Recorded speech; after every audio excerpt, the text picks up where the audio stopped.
Welcome to the Creative Brew, helping you keep your creative juices brewing. We're giving out chunks of insight, motivation, and practicality for your creative journey.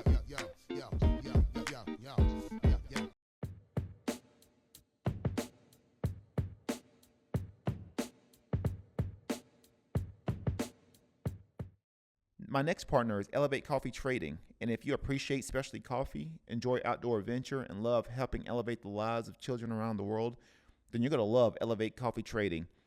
Their mission is to extract hope through love, coffee, and adventures. There's free shipping in the United States, and every bag of coffee helps sponsor health and education for children in coffee producing countries and in areas of need in the United States. You can use promo code Elevate21 on your next order, and you can follow their journey on social media at Elevate Coffee Trading.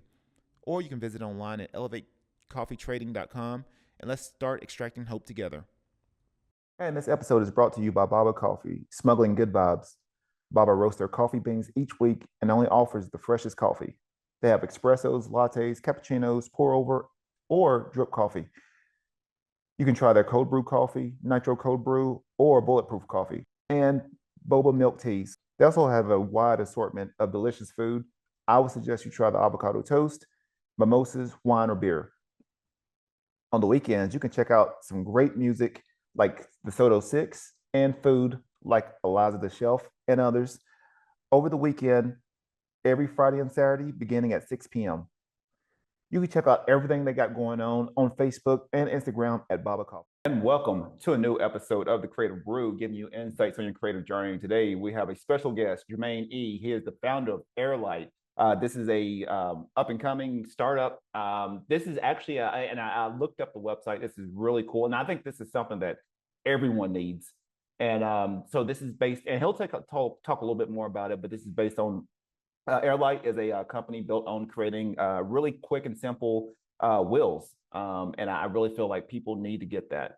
And he's got like I said, he's got a story that will tell the reason why he built this. And I think every cool brand, like I said, being in the design space, being a brand designer, like everything I feel is built around a compelling story. So this is going to be a really cool episode. And this is something that I think people need to hear. And sometimes through loss and tragedy, you're able to come up with perhaps some of the best answers. So Jermaine, I will let you share your origin story. And we'll, like I said, welcome to the show. Thank you, thank you. And well, I guess the origin story, the first question is how long do you have? No, I'm kidding. So yeah, I'm born and raised in LA. I lived in Malaysia a bunch of years of my life. So I am, for most of my life, I always say I just want to be American. I'm gonna try to not speak Chinese language and things like that. Because I think in the 90s and the 2000s, being an Asian American wasn't that cool. You know, we were just the Bruce Lee and Jackie Chan's on TVs, but really not much more than that. And so, but as I get older, I'm in my mid 30s now. I realize that to fully embrace who I am is to really unleash all the power and creativity and everything that I have. And so, more so than ever before, I am fully American, Malaysian, Chinese, which to most people means nothing. there's there's just so much. But yeah, so I've always been an entrepreneur, not by choice. I think since graduating USC, always had a hard time getting a job. I think I'm a little too rebellious for it. I'm usually either underqualified or overqualified for everything that I'm interested in. And so forced into this entrepreneurship lane and have done a whole bunch of stuff since. I've worked at a toy company, CPG, pitching Walmart, Target, and things like that. Learning how to package up something, understand, what to look for when you walk down the aisle in Target, and how does the graphics and color contrasting and font and things like that changes consumers' perception of your goods. And then I went into the tech space right out of graduation, did a little bit of that, and then eventually pivoted a company that used to make AR filters for Snapchat. So we're talking 2012 geofencing branded content. Turned that into an agency and worked at that for a little while. And We had a presidential change somewhere along 2016 that inspired me to get into politics for a little bit. So I worked for the Treasurer of California for a while. So political finance, I saw how things are being done in the back end. Really got to understand how the world worked, and it was, when people think about politics, people don't think about creativity, but when you talk about trying to reach your constituents to get them to understand complex issues in simple ways and try to sway them, to take action, to vote, I think that's like the ultimate creative task, isn't it? Oh yeah, yeah. And so, yeah, so after that, I went on to start another company. I've had more experiences in education tech and in logistics, and one thing led to another. At mid 30s, I'm here in estate planning, the sexiest of industries. Yeah, yeah. What? eh, I think your story is interesting because obviously you're Malaysian American. You come in and you're either like you said you're either underqualified or overqualified for a lot of positions, which can be really frustrating, especially for people that ends up maybe they have that entrepreneurial spirit or they have those. I start to call them multi potent. I've heard the name of it. It's called like multi potentialites before, or polymaths, where they're really good at a lot of different things, and it's sort of hard to sort of dial down like what they actually are. And there, you got people like you that's like you're able to jump into so many different things and do it really well. I know that could be sometimes it be the frustrating thing, and really really trying to find that lane or maybe that one thing that that you're deeply passionate about or focused on. But yeah, it can be hard. It can be hard. And I do tell a lot of people, especially in the creative field, like or especially people that's got really like they got a lot of different interests or they're really good at different things. Is like you might need to go down that rabbit hole. Like go where take it, follow where it goes and see what happens. And I think with specifically with Heirlight, I think this might be and like I said, I'm sure is a natural sort of you know, I would say an arena to where like I think all the things in the past have sort of led you to this one point. But yeah, I think you bring home some great topics there. You know, and I know we talked about this before. And maybe for our audience, because your name is Jermaine, and obviously, Malay Jermaine is not a Malaysian name. Tell our listeners the story around that. Like I said, I had to tell my wife about it. It was hilarious. But for our listeners, how did you get named Jermaine? Yeah, well, let's just address the elephant in the room. Jermaine is a 99% black name in the United States. So I grew up with a black name, and clearly, if you look at me, it doesn't match. And so uh, I honestly didn't know what kind of name I had until I went to Atlanta in probably 2015, and I was standing at Starbucks, and the barista called up my name for my coffee, and I walked up, and she looked at me. She's like, that's not your drink. That's just, it's just like, she's like, there's a mismatch of all her expectations of who I am. So yeah, so my parents came to the US late 70s, early 80s, and they have the whole immigrant story. They started from zero, worked at a restaurant, did odd jobs, just tried to make it to a university. And so when I was born, right before I was born, they thought we ought to name our firstborn, our first American born child, the most American name we can possibly think of. I don't know what were the other options, but they thought that they were going to name their kid. Oh, they're going to name their kid after the Jackson Fives, which is in the early '90s the most popular band and the most American thing they can think of. And I'm the oldest son, and so they didn't want to name me Michael, which is very common. So they named me the big brother's name. So I was named after Jermaine Jackson. And truth be told, like they still didn't really know the impact of having a Asian kid with a black name growing up in America. I think I still don't know really the impact of it. But somewhere along the line, though, I thought the story is so lovely. It's so pure. This immigrant's dream of setting up their kid as American as possible. It's so pure that I tell them often that when I have a son in the future, I'm gonna name him the most American name I can think of, and in 5 years from now, it's probably Jose. Yeah. So we're gonna That go was from three yeah. generations of my dad's name is Ken to Jermaine to Jose. Wow. It's gonna be a lovely family tree. It's far better. I would rather take Jermaine over Tito. I'm glad I was like I'll take Jermaine. I'll take that. Yeah. My sister's not Janet though, so I'm not sure the thought train there, changed a little bit, but Yeah, yeah. There had to be something like ceremonious about that. Like we will name this kid Jermaine. Like I guess it was something that was sort of deeply instilled there. They had to name you yeah. that. Oh Lord. Yeah, parents and their names. Yeah, it can be wild. It can be wild. So about Airlight, what was obviously we've shared this, we've talked before about it previously, but for listeners, how was Airlight, born? How was this concepted, and what is it, and why do people need it? Well, that's another loaded question you have there. So let's just so Airlight is a simple will maker. It's essentially 70% of Americans don't have a will. And if you know the difference between a will and a trust, like you really know it, you should probably get a lawyer.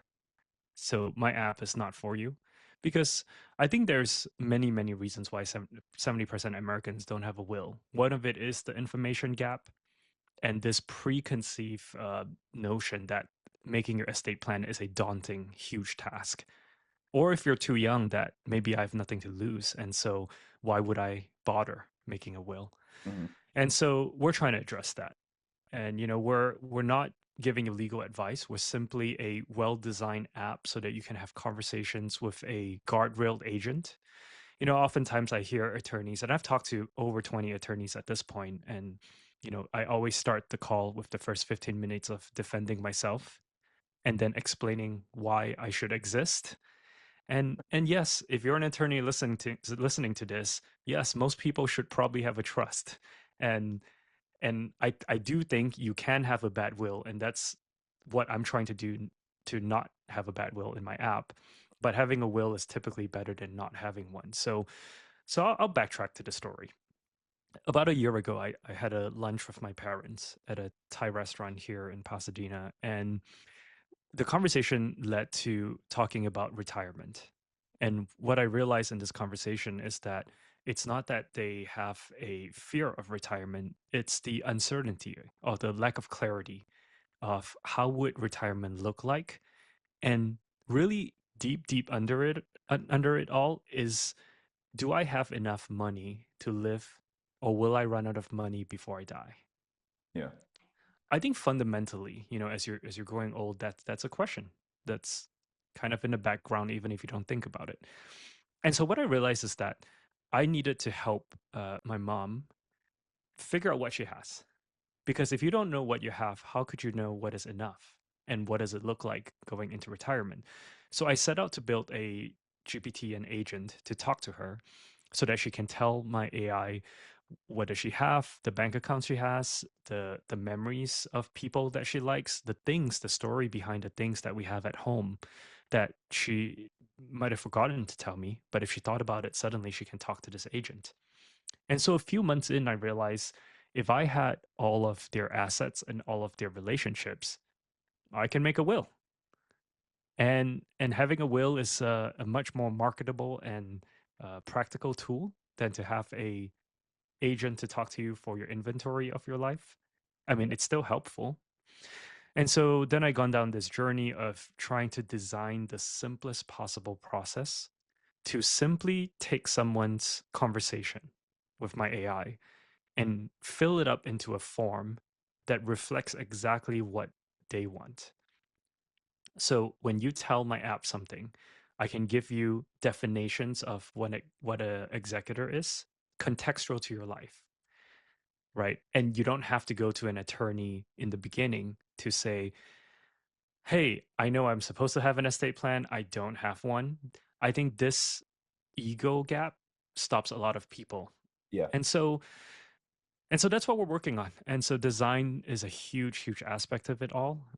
We actually over engineered our first iteration of the app, and now we're going back and working on UI UX all over again.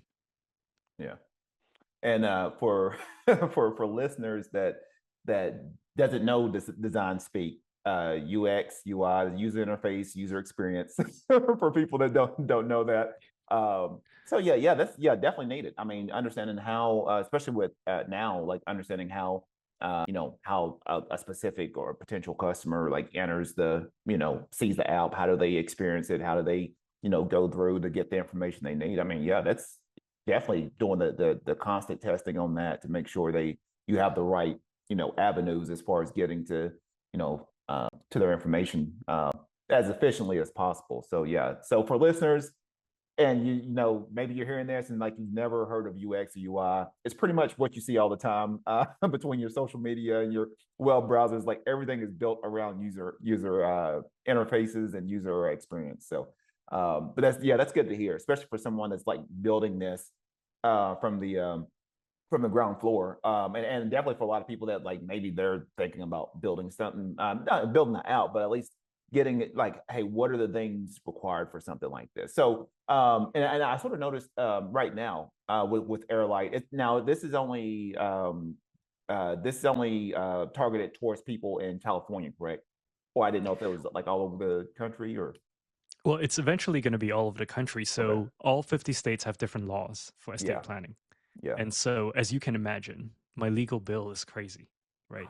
Because I'm trying to expand to all 50 states. And to get there, I got to get an attorney who's an expert at that state's law. They're not too different, but there are differences, the Yeah. tax implications around it. And so, that's what we're up to. We're aiming to be at 9 or 10 states, depending on the sign off with the lawyers. Okay. So our goal is to get to Texas, Florida, the big states, New York City, New York, Ohio, Pennsylvania, Illinois. So all the states with large populations, we're trying to get there as soon as we can. And that is, yeah, to be honest, like I've built multiple apps in the past, and I've tingled here and there and played with a lot of things, and I truly underestimated the challenges in explaining complex terms, legal stuff, in a enjoyable way. Yeah. So if you go to an attorney, your typical onboarding to start working with an attorney, it's like uh, maybe 5 to 8 pages. If you want to make a trust, it's probably like 15 pages Mhm. where you have to fill out a form, right? And I think I'm not saying who's better. I think people have preferences in terms of how they get something done. And so you can have actually a lot of free resources. In fact, I'll give them a shout out. If you want to make a free will, go to freewill.org. It's like you can actually just fill out all the information. But I think the challenge is that most people don't take the step to do it. And people aren't guided in a way that's personalized enough for them. Yeah. So that's what we're trying to solve. In many ways, we're simply designing a new solution to create a will. Yeah. That's all we're up to. And do you think, and I know I've been really interested as of late, like learning how to build trust and wills, just for like what all the things that I'm doing. But I know sometimes it can be, I wouldn't say necessarily, well, obviously like having the resources, like knowing what to even ask, like how is a will set up and all the terms for that. But it really makes you maybe face your own like I guess your death. Like like if something happens, like what happens with all the other things that I have. So and I know I've seen the repercussions of that happening. Like if you don't have a will or a trust, what could happen. Um, so yeah, definitely like learning how to like be all right with that and like, look, this is how I want to help, my family members and or the people around me, being able to set them up, or being able to pass off, certain things. I think it's, sometimes it can be scary, like sort of, oh, like, why do I have to really think about my demise here? But Yeah, yeah. yeah. It's you know, it's interesting because what I realize is that the boomer generation and the millennials avoid talking about death more than the Gen Zs. And the Gen Zs are actually quite positive about talking about death. Maybe it's because, we've had a pandemic and a crisis and that war, and because we're so interconnected, so Gen Zs are more exposed to the concept of death much more. And so it's interesting that, there's cultural difference and things like that. And there's also a huge difference in language, right? How you talk about death in different languages matters. And if you're a Spanish speaking Catholic household, talking about death is quite taboo. And so what I hope that we can do is, because someone's in this app talking to the app, there is no consideration of, should I change the words I use when I talk about this to my daughter, for example?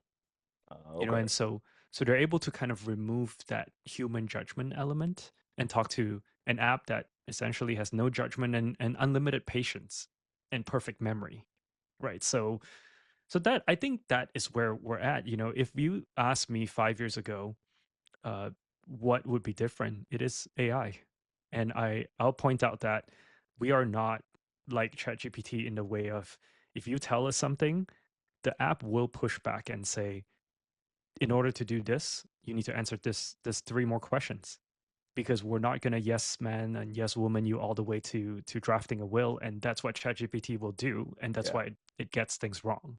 And so yeah, and I do want to kind of make a side note here. Having a will does not avoid probate.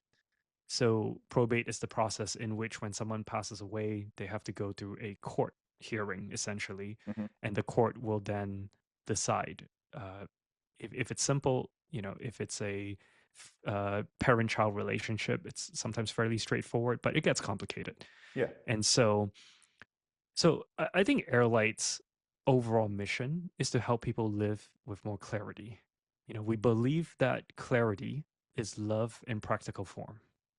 Yeah.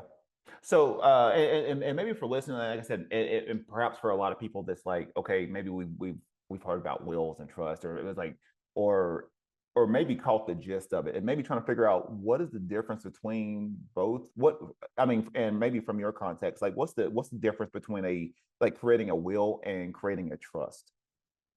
Yeah, I don't mean to give all this disclaimers, but first of all, I'm not an attorney, Yeah, so yeah. We this is keep this saying is that. not Yeah. legal advice. This is all for information purposes only, and maybe entertainment.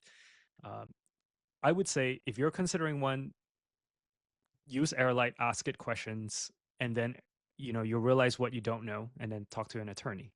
So, in a very simple form, a will is a paper that says, or a piece of document that says, where you want things to go, and who can execute that piece of document for you. And then the court has to decide, is this will valid? Is everything, does it seem like a real one? And there's all these little factors. And it also differs by state even. And then the court will say, okay, you assign this person to do it. They'll go ahead and move your bank account to this place, and give your car to the person you want to give it to. A trust is more like a separate entity that, let's say, you put your house into, you put all your things into, and the trust, instead of having a inheritor, it has like trustees who like manages that entity. Yeah. That's a very, very generalized way of thinking of it.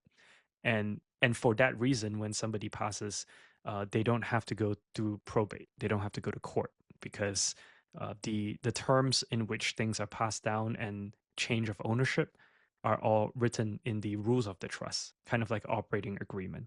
Yeah. And so, yeah, and as you know, like, I am not a lawyer, and so building this app, I am essentially inviting litigation into my life, right? It's like, I look at all the other businesses that have done it before me, and they've been sued plenty of times. And so I often ask myself, is it even worth it to go through this, but I think we're going to start with simple estate plans. I've already introduced a lot of my users to attorneys, so I'm not opposed to it. I think a rising tide raises all boats Mm. in this case, so more awareness, the better. And so if you're listening and you're an attorney, I'd love to chat with you.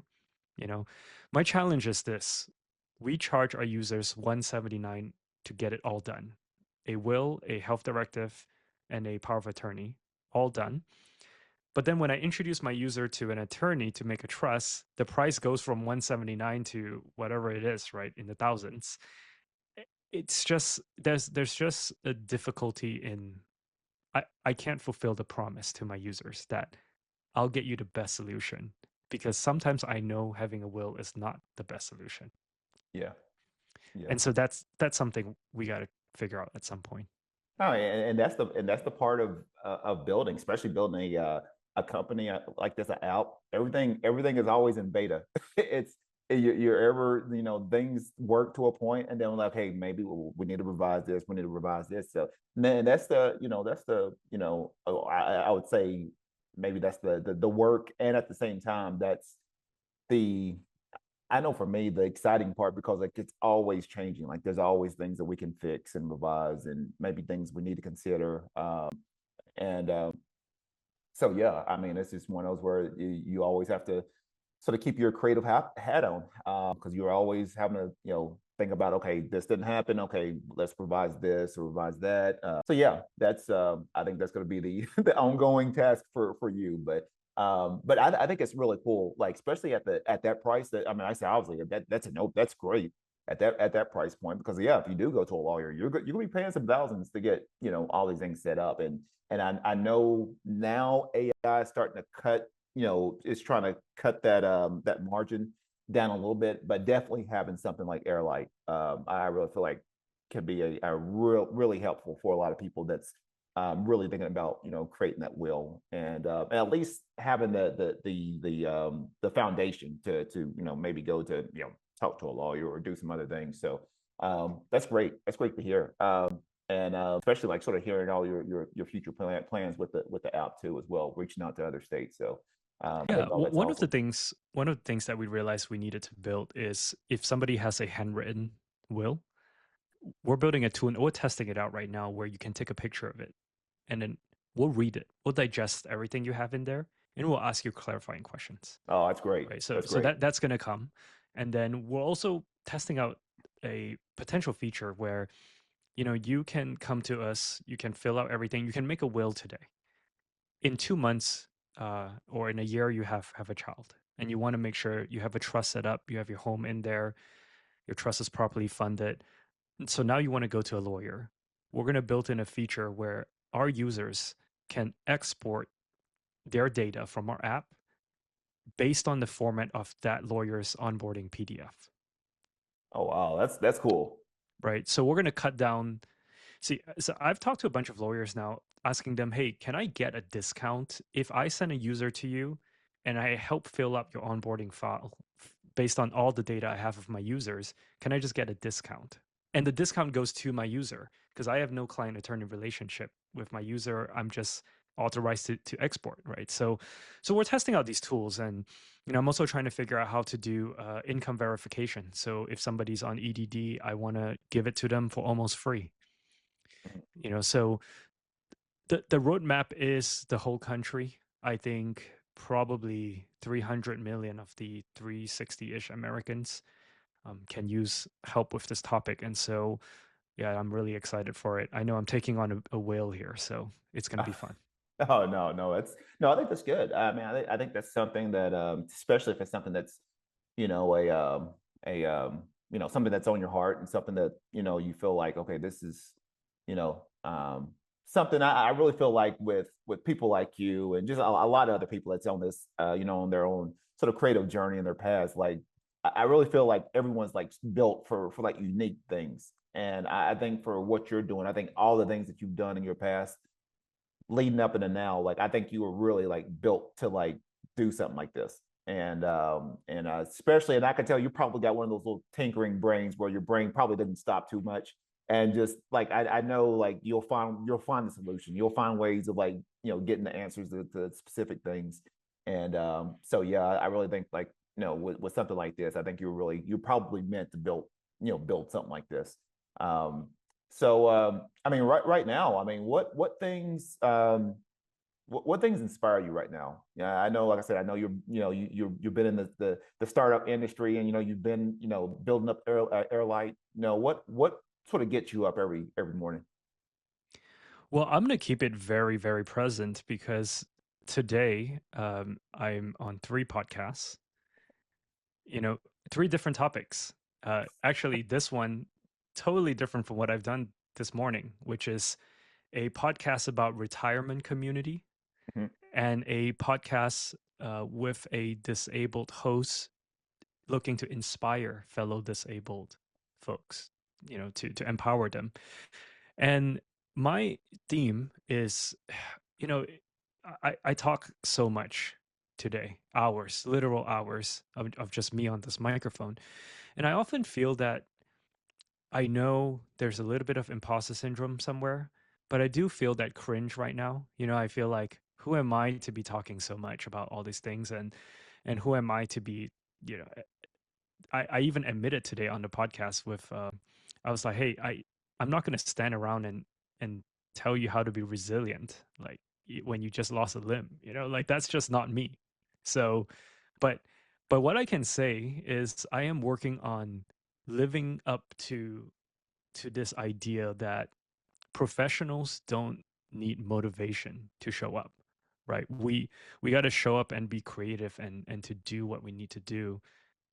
And for me, that's today it's recording podcasts, and then after this, reviewing a contract and a UI UX design change that we're going to make, and the copywriting. And it's like it's not really a choice whether you have a writer's block or not. It's like, can you just get up, do the job as a professional, and get up again tomorrow and do the same? And so I think that's what I'm facing right now. It's the questions of a few episodes came out that I've recorded about a month ago, and I've changed a lot in a month because I've done like 14 more episodes in a month, Wow. 14 different shows. And so, yeah, I'm watching myself grow in real time. And part of it is also to give myself some grace that it's okay. But I am, uh, as they say, type A. so so I demand perfection in all of it. And now I'm even subconsciously thinking that I didn't tell the story about my name so perfectly. Yeah, aw, Oh, I'm honestly that's been kind of in the back of my mind the last 10 minutes. So it's the imperfect way that you did it that makes it perfect. yeah, I try to tell myself that, just don't take it too seriously. It is a serious topic that I'm doing, but don't take myself too seriously, and Mhm. just embarrass myself once in a while, or maybe every day. So right now for our audience, for listeners, people that's maybe watching this right now, what are like for you? What are some good creative tips that you can give our audience? Something could be practical, it could be something on the creative side, or it could be something just geared towards life. What are those tips? Yeah, I'll speak for my own experience, right? I have always journaled every Sunday. I try to keep myself grounded. I think about what's bothering me, and then if I write it all down, it's mostly champagne problems. I mean, there are real problems, but I try to get clarity of it. And then in terms of creative, I lost my mom 6 months ago, so she suddenly passed, and I really struggled to be creative. I started looking at some videos that I wanted to edit. And what I realized was that creativity, the ones that I'm not getting paid for, just whatever I like to do for fun, is like my form, my refuge. And I've been struggling to, edit because I find it difficult to tell a story authentically when there's something hurting inside, right? I think for me, it's just a reminder that I should keep trying, Yeah. because I think the ones that are most difficult and the most vulnerable to put out are the ones that are probably the ones that are worth telling. And so, yeah, I've been on a few podcasts now talking about this experience of grief with my mom. And in some ways, it is a creative process to write down the stories, with the goal of, I'm hoping that someone listens to me and they get off the phone and call somebody they love. That's my objective. Just a reminder of the human side of it all. And so I don't have a clear tip. However, I do think that some days when it gets tough, let's just not be so harsh on ourselves. Yeah, I like that. That's really good. I know, and I know we, like I said, we talked previously, and I said, and still, prayers to you, and especially losing your mom, fairly, really recently. I know it's going to be a everyday process of healing. So like I said, I lost my mom a couple years ago, and I still think about her every day. So like I said, it's just one of those where like I try to do things that honor because like I said, I wish I had some more years with her, but I think even from a creative standpoint, because I know I'm always in the doing something creative. I try to do things that that honor her, and I tell a lot of people, especially on this podcast, I tell a lot of people, I was like my first art teacher. She was the one that sort of introduced me into creativity and art, and she was a really good creator herself, and so a lot of things that I try to do to just honor her while I have the chance. But yeah, it's one of those where it's always going to be a process. But yeah, definitely people need to hear that. It's and I think for a lot of people, like hearing those stories of vulnerability and those moments where you're still grieving.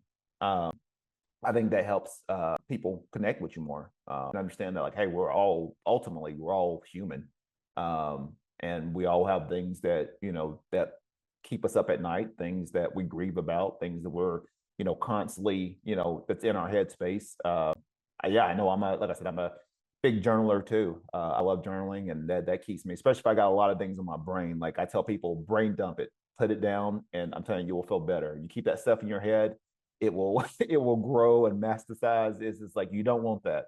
So yeah, that's a really good tip. Just to keep things in perspective, and definitely journaling, and really not taking yourself too seriously sometimes. Because in the end, I mean, heck, I mean, we're all going to the same destination anyway, sooner or later. So it's one of those where you try to keep it as light as possible, and just be a good human and create stuff while you're here. Yeah. Yeah, and I think one way to do that is to surround yourself with people that remind you of that, right? It's Mhm. like, I think in my 20s I was definitely building startups thinking about, oh, I want to make TechCrunch. I want to be like the founder X who raised X amount of dollars at X valuation. And I think as I get older, I realize, the pressure that comes with it. And it may not be what I want. I'm maybe seeking validation from people who I don't know. It's like I don't who's that mysterious grand day that I'm trying to seek validation from. And so I think Airlight is probably the most mission aligned and the most reflective of who I am as a person. And so the conscious decision not to raise money, for example, is it's intentional. That's great. That's great. Yeah, because some people. I'm glad you brought that up because some people have maybe they see so much going on. Like it could be almost like the comparison syndrome. Like they're trying to build something and they see what other people might be trying to do on social media or things like that, and they really don't see behind the scenes on a lot of things. And they're like, "Well, I want to do this. Like I want to build this, and I want to get this big evaluation, and I want to." Have champagne drink. I want to drink champagne with these big wigs. And sometimes it's like, what like, yeah, who are we getting this validation from? Like that may not be the mission.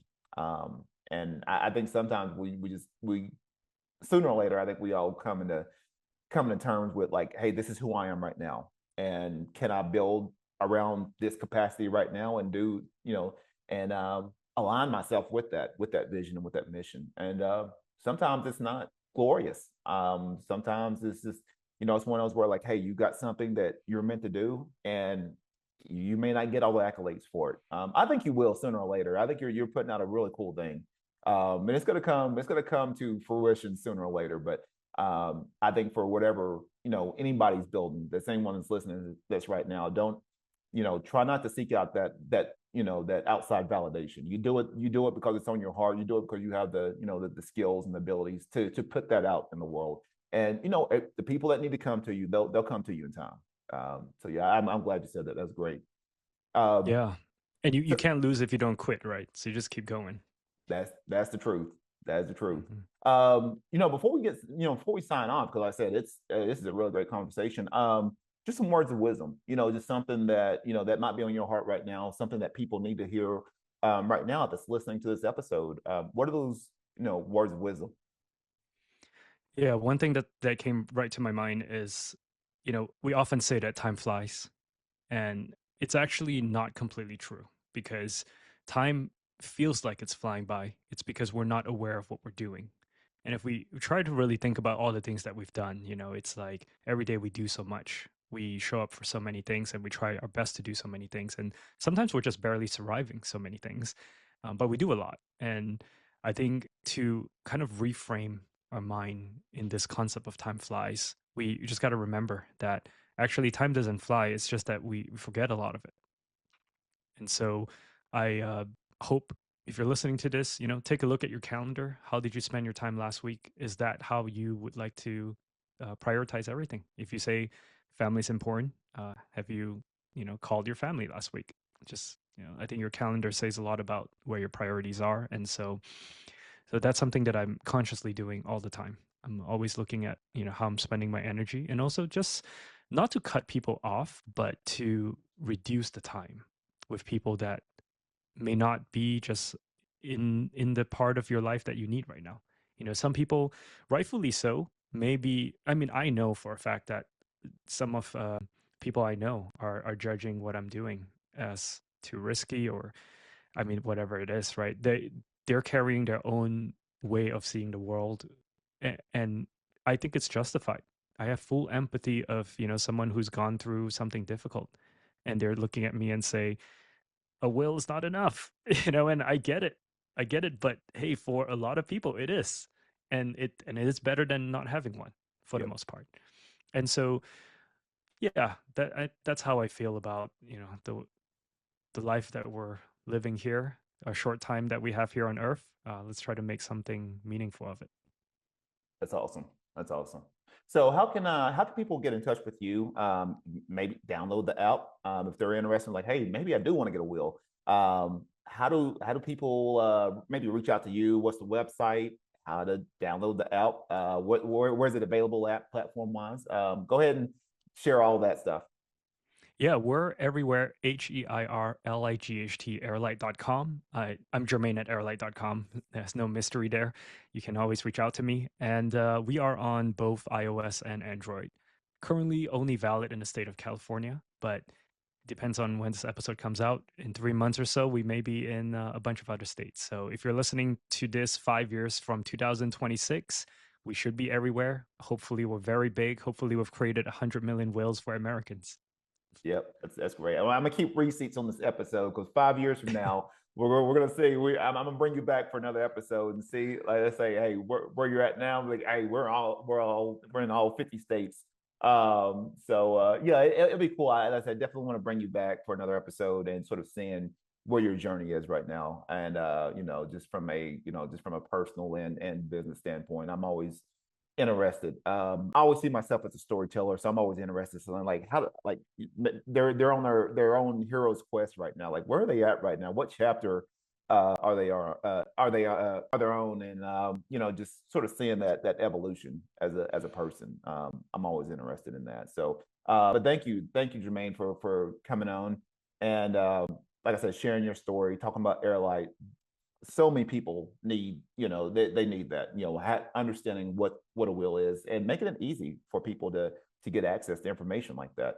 I really think it's important. So thank you once again. Also, special shout outs to my sponsors for this episode, Baba Coffee, that's here in Carlsbad, California. Smuggling Good Vibes, Good Coffee. They have music and food every weekend. Check them out at babacoffee.com. Another sponsor, Elevate Coffee Trading, extracting hope with every drop, based in the Dallas, Texas area. Like I said, their mission is to help coffee producing countries like Guatemala, and they help with areas of need in the Dallas, Texas area. They've been a cool partner of mine for some years, and I actually do some virtual talks with their with an elementary school that they're associated with. So I'm always partnering up with them with some different things. So you can go to elevatecoffeetrading.com for more information. And then Resonant Sciences, they're in the aerospace division, and they're always looking to disrupt convention. So they work a lot with the aerospace, with military, doing a lot of cool things right now from a software side. But they're also, like I said, they're in need of engineers and people that's got that mix of engineering and creativity. If you're interested, they have offices all over the country. They're hiring for multiple positions right now. You can go to resonantsciences.com and check them out, check their mission out, check their story, and see if you're a good fit for them. So those are my sponsors for the day. Once again, thank you, Jermaine, for coming on, and I'll be sure to share this out. Once this releases again, I'll share this out on all my platforms, and that's what I got. So this has been another awesome episode of the Creative Brew. Be creative, stay inspired. Called to hold me up, told them loot the sample up. We gotta come together now, cause I had enough. The time is now, there'll never be another one. It's